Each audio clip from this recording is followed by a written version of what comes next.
Thanks for supporting. I think it's actually, I find it, I was just telling Susan, it's like it's such an honor to be here because it's the last democs of Hong Kong. My favorite bookstores are just disappearing one by one, so it takes a lot of spirit to get together and continue to insist on talking about books, to be old-fashioned, I suppose. And I didn't start out writing. I'm an engineer by training. I studied in Canada, do environmental engineering. That's what I did. Then I came back. And I'm the only one I know in Hong Kong that's lived in the same building since I was 3 years old. I still live in the same building, except for the time that I spent in Canada. But anyway, that's what I did, and I studied environmental engineering. And when I finished in '78, I came back to Hong Kong. But back then, it wasn't very popular. It was very difficult to find jobs. Basically, wasn't any jobs in environmental engineering. It was very new in Canada even. So when I told people, my technical background, it's sewage treatment. You might have to cut that part too. Right? But it's sewage treatment. It's stinky. But I call myself environmental engineer. But back then, when you tell them that you do environmental engineering, they always say, "Oh, yeah, you vegetarian as well?" You know, that kind of thing. Yeah, which is like weird enough back then. And but yeah, well, time has changed. But back when I came back, there wasn't any job, so I was forced to, start my own private practice, which I did for a number of years. And then to make a very long, turbulent story short, I retired in 2008. And all my friends like to say that early, they call it early retirement. But I say, I don't know. I say, time will tell, depending when I die, right? If I die early, that would be late retirement. So you have to come back. We don't know. We don't know. But anyway, I retired at that relatively young age because I think that is my. I advertise indolence in a way. I'm very proud to have no work ethics whatsoever, which is not true. I believe it. I worked very, very hard when I was running my private practice. But when I thought it was enough, I wanted to do things I like, or my favorite inactivities, rather than continue to go to work every day with a tie around my neck, which I really, really hated. But fine, that's what part of the thing, so that in some ways lead me to why I wrote this story. Because when I was working, I'm never a tree hugger. I've learned through my profession, learned a lot about the environment, but from a very pragmatic angle. And when I was working, one of the things that kind of always fascinated me was how Hong Kong especially, although I was very much a part of the working culture, how people work, overwork, I would say. What do I mean by overwork? Because I think if we all need to work. If I need to work to make a living, I work very, very hard, But I've observed a lot of my colleagues, my business associates, they're way past that point, and we tend to work for the sake of working. So in some ways there's nothing wrong, and conventionally we all respect hardworking people. But it's not in the old days anymore. And don't forget, when we work without needing the work, we are generating, there's an environmental cost to activities, and this environmental cost benefits nobody. In fact, you might even say, arguably, overworking unnecessarily, it's bad, not just for the environment, it's also bad for our health. It stresses people up, gives them bad digestions, and so on.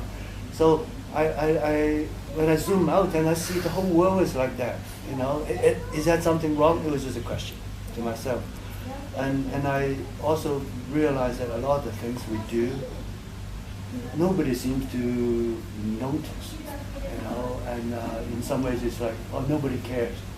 But why is that the case? Because if you look at especially environmental issue, it's not a moral issue like some. I think some put it almost like a moral issue, which I never agree. I look at it as a survival issue, and human beings, Homo sapiens, are now on top of the food chain, and we take it for granted. Basically because we're thoughtful and ruthless. We're clever and ruthless, and we care about our survivability, and that's why we're here. But perhaps we've lost that. So from all this, pointless thinking, when I'm at work, when I look like this, that's what this kind of thing that went through my head. So when I retired, I decided to start writing a book about it. And I thought, if we don't know what's going on now, it could be partly because of that whenever we're in a situation, we tend to be blind to it. That's classic. So if we can have some hindsight, what would we look like in hindsight? So the easiest way to borrow hindsight is to write a book that's set in the future. So I look back in the book and see where we are. And therefore I started writing it. And the first thing I noticed is also time alone doesn't give you any hindsight. If the situation hasn't changed at all, you can go 200 years into the future. We'll still be the same. We'll have the same similar blindness and so on.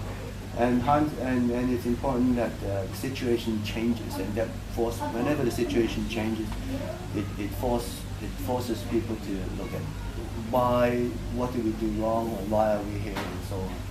So that's basically my thinking process when I started writing the story. And then I can help having a lot of background knowledge and feelings about the environmental protection. And so I thought one of the things, it might sound far-fetched, is that what if, and you read a lot of news about aging societies, infertility, and so on. And I said, what if that becomes universal, and the world stop having babies? And the way I put it is 1 year, and then next year suddenly it dropped by half. Everyone's happy because population is a problem, it's a headache. And then suddenly, wow, birth rate was dropped, was half last year, so everyone was happy. And then next year, half again, until eventually there's only a few babies per year, worldwide. And then what happened next is interesting, because being an engineering background, I don't just use my artistic license or whatever. I actually use a spreadsheet to try to simulate population dynamics, what would happen. And to my surprise, I found out that it takes us a long time to die off. So the world would remain overpopulated. The average age would actually go to 60, 65, 70. And then I said, in a world with like a few billion people, and we just get no babies, what would happen? We have no choice. I figure the only reasonable scenario is that we would all continue to do whatever we're doing. I'm maybe 78 or 90, or Julian, we would still come to bookstores and talk about this story. And by then I can say, I told you when I was young, when I was in my 60s. But that's a kind of interesting, but retirement has to be postponed, and everything has to be. But we need the same social structure. We're stuck in the rut, so to speak, in order to continue. But to a point. But because at some point people start dying off, and you're too old, you pass that critical mass, you cannot, for example, mining would have to stop because it's just too old. Mining, then power plants have to be shut down, and so on. So at some point, when the youngest man, the last babies, he's now 42 years old, and he happened to be a Hong Kong Eurasian, so he's 42 years old already, and then now you look at Hong Kong, there's only maybe a couple of thousand people left, but in small pockets of a few here, a few there, because there's very little, there's no transportation, so there's very little communication between them. Obviously no cell phones and no Facebook. And So what do? They go back and they start. They have to grow their own. They have to grow their own vegetables, gardens, chicken, and so on. And they have to protect chickens, for example, from the dogs. Dogs is interesting because I figure dogs will become. It's our best friend right now, and because we are the emperor on the food chain.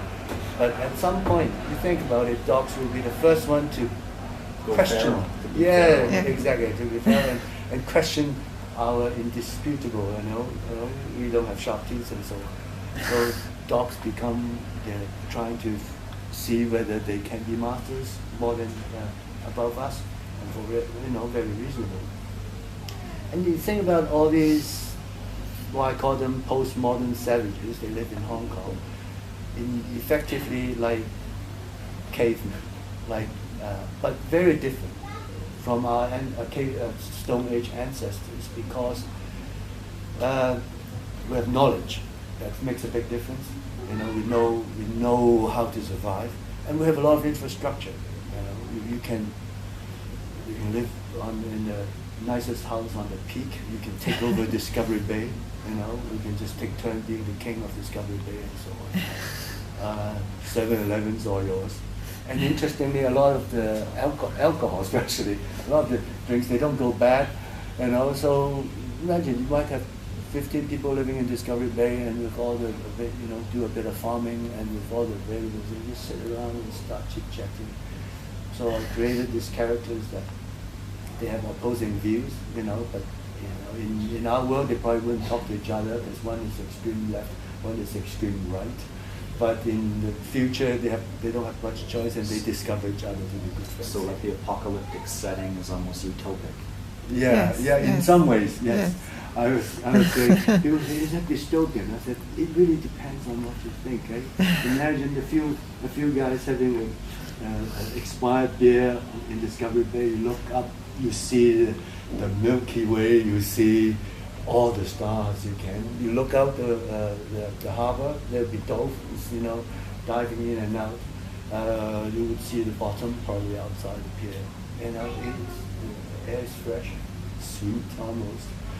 And there's no more bad guys. Bad guys are the first one to die off, because you think about it, if there is no competition and no environmental, no competitive stress, I don't believe there's any bad guys cannot exist.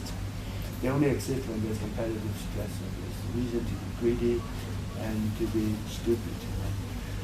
And so that's the setting. And I know that if I keep thinking about these problems in a book, that would be outrageously boring. So I create this character that I asked a lot of, I think, quite serious questions. And I think although I thankfully have a lot of good comments on Amazon and so on from readers, there is one guy who really disliked it. So there's one bad comment. Basically, he said, I was expecting something to be exciting, and this is all philosophical crap. So maybe it's probably a comment on him, not a comment on him. Could be. No, but it may not be for everybody. Obviously, no books for everybody. But I've asked a lot of serious questions, like what is love? What is compassion? You think about urban compassion. At the opening scene, is a guy. You're walking down, there's no one left anymore, there's no hospital, nothing. You see a guy who's dying on the street, what do? You feel bad, you can't just leave him there. But on the other hand, he's a stranger who needs help, but you cannot help him because you have to farm, there's no Medicare, you cannot help him. But you feel very bad just leaving him dying on his own. And that kind of dilemma that we take for granted, because if it happens now, if I go out, I see someone dying on the street, first thing I do, okay, I'll be late for dinner, doesn't matter, because I'm a good guy. I call 999, I call for ambulance, I'm helping this guy, and meanwhile I might go get him a bottle of water, I say, are you okay, so, but I stay with him until the ambulance comes, and then, oh, sorry, I'm a bit late, I gotta go, but you cannot do that anymore. So a lot of dilemma, what about father and son,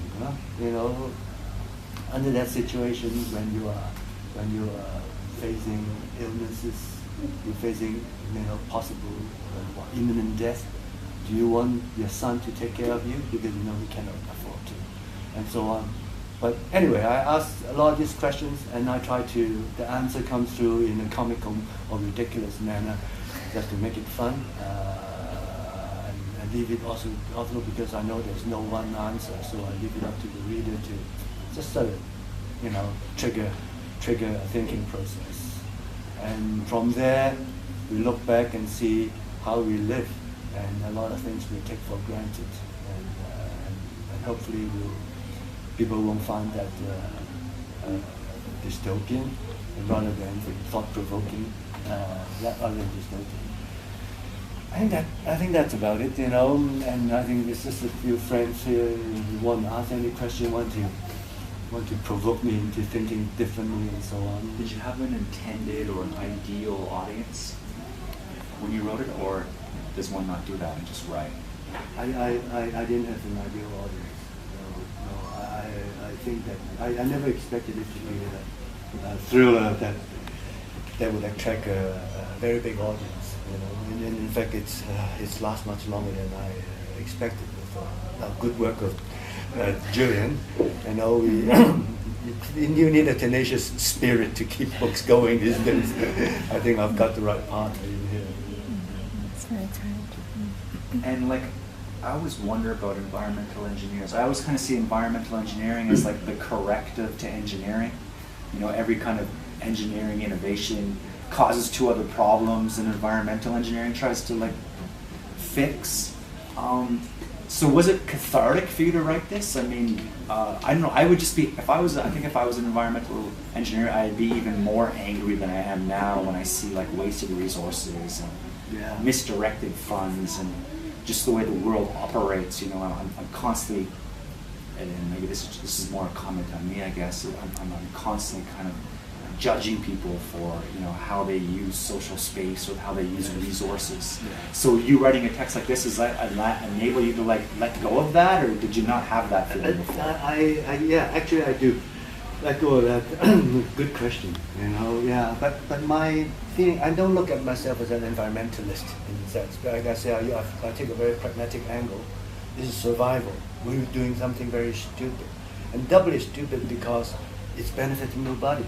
If I, you know, in the old days, if I had to burn down the forest to grow rice to feed the village, I see that's exploitation, and that's causing environmental stress, you know, where we live. But that's humans, you know. If we live, we're always going to be causing environmental harm to a certain degree, and hurting other species, but to a very small extent, and because it's necessary. But what we're doing now is not necessary. I would say overwhelmingly unnecessary.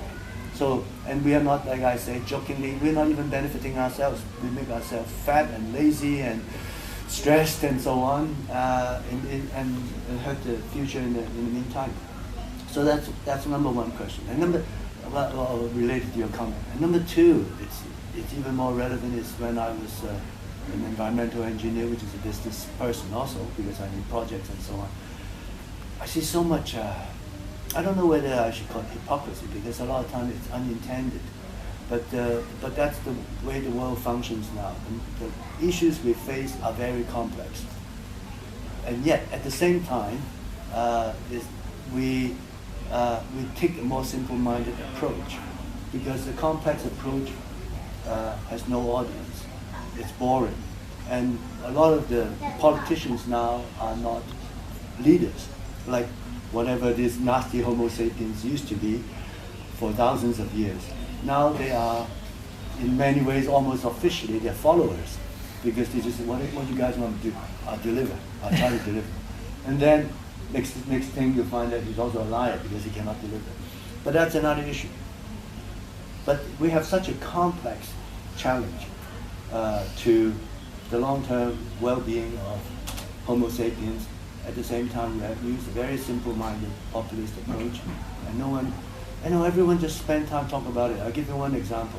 I was so frustrated, you know, because towards the end I was also working for big corporations doing solid waste garbage, and I was discussing with a bunch of environmentalists and electrical members, you know, over zero waste. I've turned it into a comical situation in this book. They want zero waste for Hong Kong, 8 million people. You know, you can do it maybe for a village of 50 or maybe even 200. Yes, you can. No more than that. And isn't that a waste of time? And a lot of this waste of time consume resources, and they actually causes pollution in the process. A lot of hot air, and then nothing's done. And everyone's happy because we sat around, we had a very noble goal. We want to make Hong Kong zero waste because our waste is hurting the environment. So we flew in our private jets there, and we sat in air-conditioned rooms and yeah, 5-star hotels. Yeah, so 2 weeks wasting resources. So the long answer to your comment, yes, I do let go of some of that. I do see that as actually very dangerous, you know. But I don't know how to stop it. To be honest, it's still like that. James, did you talk about the plot of the novel? Did you plan out the plot in great detail, or some kind of details, or did you just invent the characters and let them take them wherever they want to take you? Just to give you an example, did the heroine in the story get pregnant right from the beginning in your mind, or did she get pregnant because at one point she tells you that, well, make me pregnant, that's going to be a great end to the story? That's a great question about process, right? Yeah. Did you have a very clear idea of how you're going to begin, to how to continue, and how to end it, and just fill in the slots, or no, it's a very spontaneous kind of process? One part of it I planned very carefully. You know, so in a way I wrote it more like a technologist in that sense. Okay. I want to make sure that it's credible, the whole thing. You know, because that's why I even simulated the population dynamics. I don't want anyone to. You can just have a simple calculator and tell, oh, come on, that's not possible, because it's easy. For example, if I say, oh, there's no more babies, and 15 years later, you know, there's only 200 people left in Hong Kong. And then I can start my story, but someone can just go back. How's that possible? You know, I want to make sure that's watertight, and I have that. And from there, I planned. I had those characters in mind. I did have all the characters in mind from the very beginning. And in fact, I wrote a CV for each of the characters. I had a very detailed 4 or 5 pages. Say, Song Sang, 42 years old, height. It doesn't come out in the book. Doesn't have to be. You know, what does he look like? Then the interaction. Of course, I have the big framework. This is the end of the world. You know, there's only a few of them. A lot of the details, no idea. I didn't plan it at all. And in fact, I found that was the funnest part in writing the novel. Once you get going, right? You know, for 7-8 months, that's all I was doing. You know, I was hardworking then. And I wake up. First thing, you know, start to know, like sometimes 5 o'clock in the morning, I start thinking, ideas come to mind. It's almost like I was discovering what they want to do, you know. Day by day, I'm discovering what this guy wants to do. And I said, yes, it makes sense. And then I started to write. So that part, all the details are not in the plot.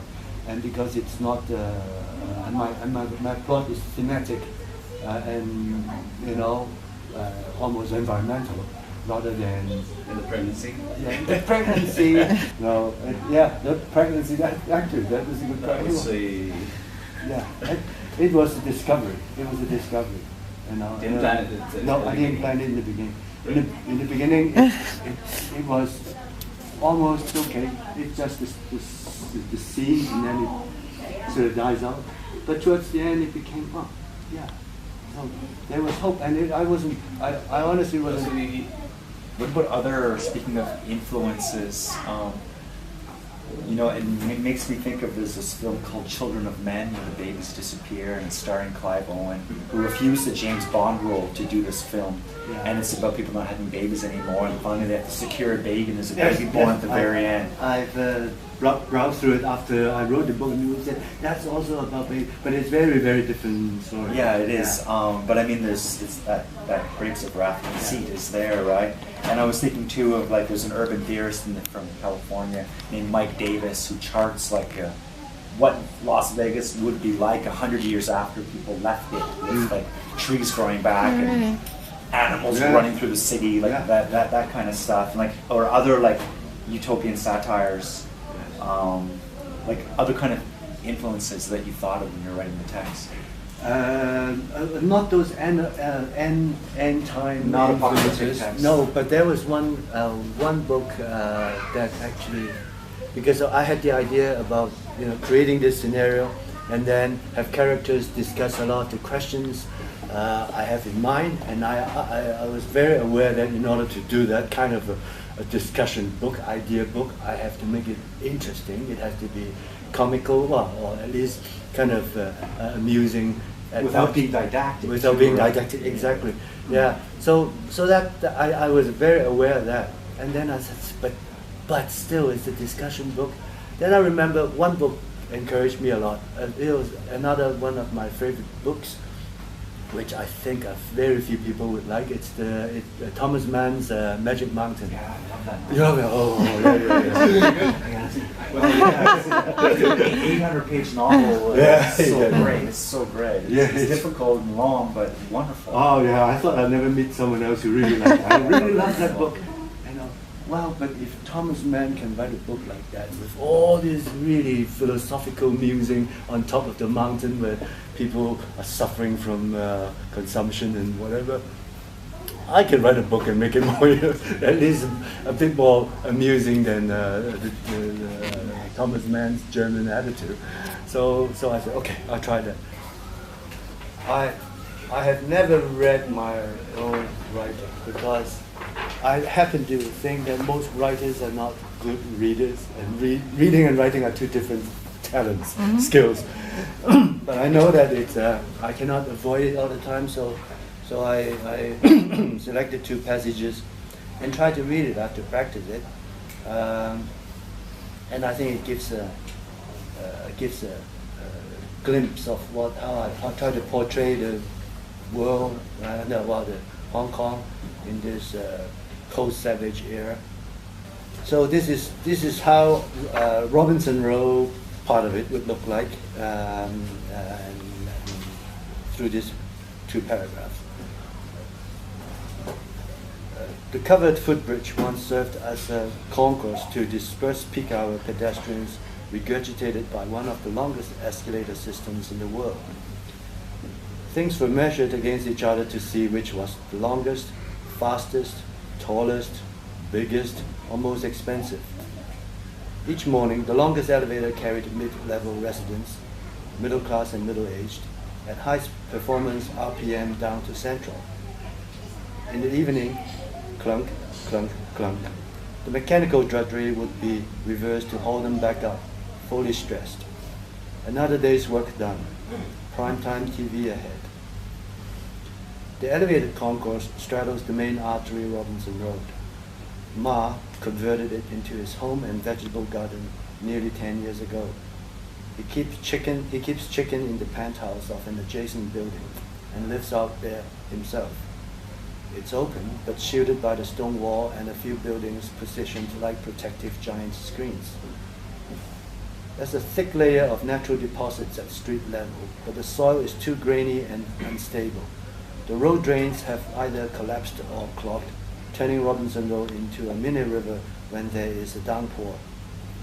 A garden at street level would be washed out before very long. The hanging garden is also a welcome source of supplementary water. Hong Kong has been more tropical than subtropical for decades. The late afternoons are drenched by predictable showers, brief but heavy. With the clever modification Song's father designed before his disappearance, the roof drains serve to satisfy most of Ma's irrigation water needs. The escalator carves a refreshing breezeway through the concrete jungle below. In a deadly still summer night, sleep-inducing sapphires from the sea would straggle up this urban fissure for a brief moment of turbulence before vanishing into the windless night. A perfect location which blocks the wind when too strong and channel it back when too weak. Good feng shui. Very nice. So that's Let's think of a nice marriage of like the pragmatic and the spiritual, yeah.